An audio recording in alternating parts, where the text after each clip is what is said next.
Guyana Tapestry family, greetings. There's an issue in the media I'd like to bring to your attention. This question of Guyana's evolving strategic importance and the implications for Guyana and the Guyanese diaspora. Now let's get into it. In July 2024, Guyana and the United States engaged in the first ever strategic dialogue between the two countries to discuss issues of shared interest. On the agenda were items like climate resilience, food security, energy transition, ideas for advancing the bilateral economic agenda of the countries, the need for good governance and institutional strengthening, and the continuance of defense and security cooperation. But what is strategic dialogue? What does that mean? The U.S. State Department uses the term to describe formal, high-level discussions between the United States and other countries, focusing mainly on comprehensive bilateral or multilateral issues. These dialogues aim mainly to enhance understanding, to address shared challenges, and to strengthen partnerships across various domains such as political, economic, security, and cultural sectors.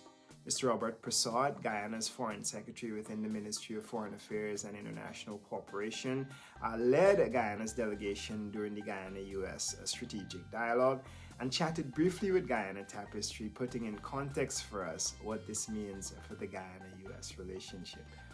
Take a look. Thank you very much. We've always stressed the point that the United States and Guyana, we are linked in many ways. Primarily to that we have the largest number of Guyanese outside of Guyana live in the United States. We have a number of things in common. We share our values, respect for freedom, tolerance, democracy, upholding people's fundamental rights. And also in this part of the hemisphere, we have common objectives in terms of maintenance of peace, making sure that it's a zone of peace, that we respect each other's territory, we respect each other's country, and that we create a community within the hemisphere as we want to do across the globe, in which we can all work together in uplifting the humanity as a whole.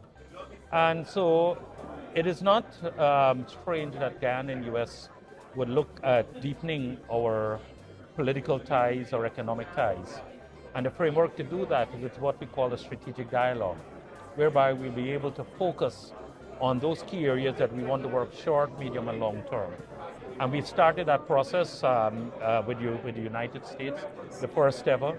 And I think that itself should be an important juncture, an important moment in our relations with the United States and bringing our peoples together, looking in terms of opportunity, mutual opportunities, what Guyana can benefit from the United States, but also what the United States can benefit from Guyana. And I think in terms of two states working together as partners in terms of, I said, on the issue of security, in the issue in terms of dealing with commercial ties, in the issue of political cooperation, and identifying what are the challenges that we face together, that we can work together both at a multilateral forum, where's the UN, or bilaterally in addressing those. And I think that itself is critical and will change the dynamic in a good way for relations between the United States and Guyana.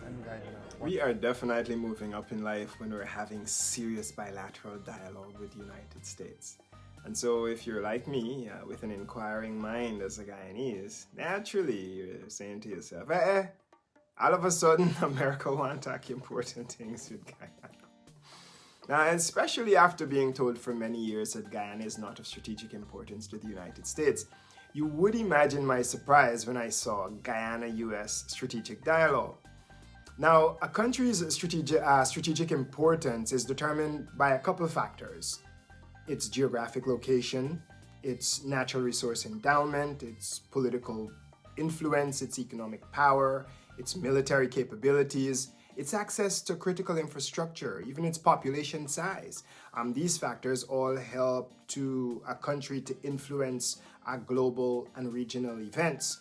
Now, with respect to Guyana, you would recall that this intense interest in Guyana began back in 2020 also during a Trump administration, with the then U.S. Secretary of State Mike Pompeo's historic visit to Guyana as the first ever U.S. Secretary of State and highest ranking U.S. government official to ever visit Guyana. At the time, the question was asked, why? And why then?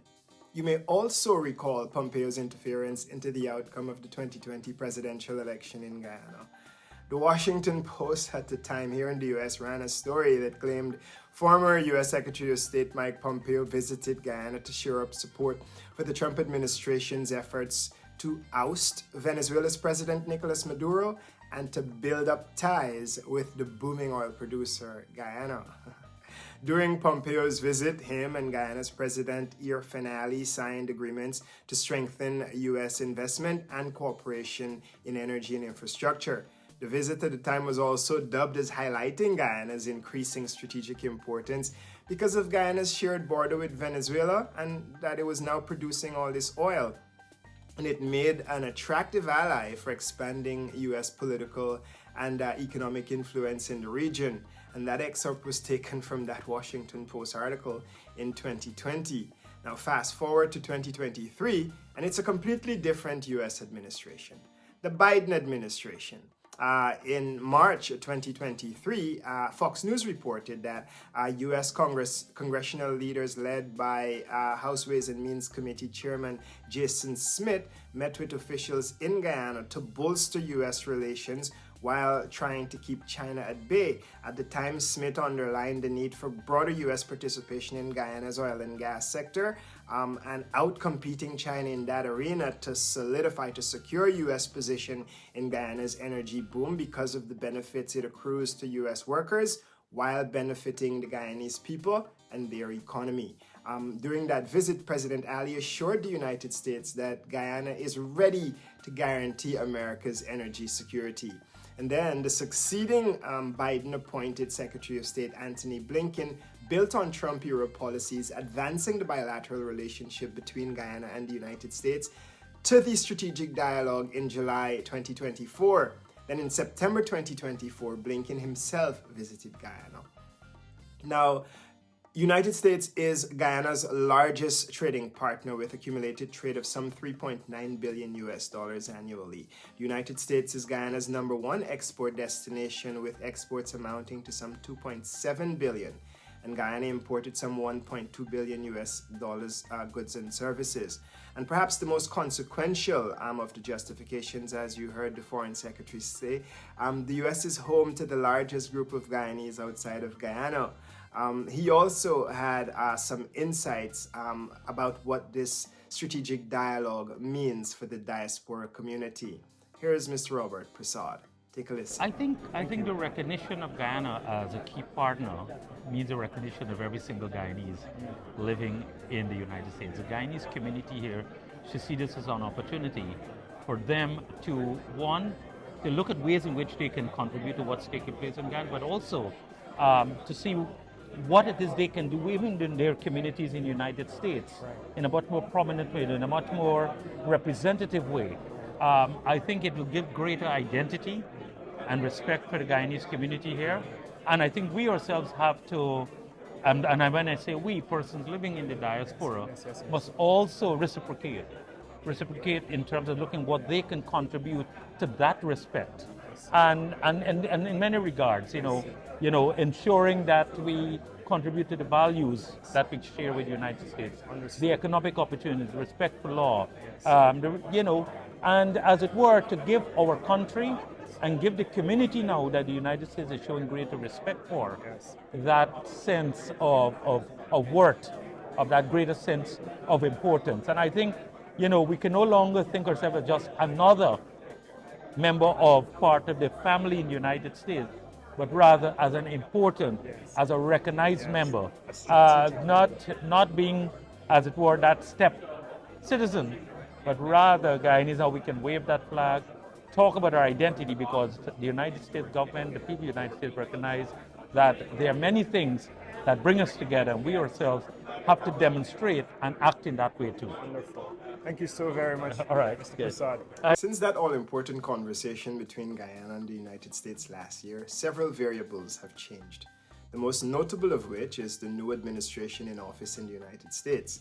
As in taking office last month, Trump's newly confirmed Secretary of State Marco Rubio and President Ali spoke to address issues related to illegal immigration, and the Secretary reaffirmed the United States' support of Guyana's territorial integrity. Family, the tables are turning. It's not hard to see why Guyana's regional and international profile is evolving.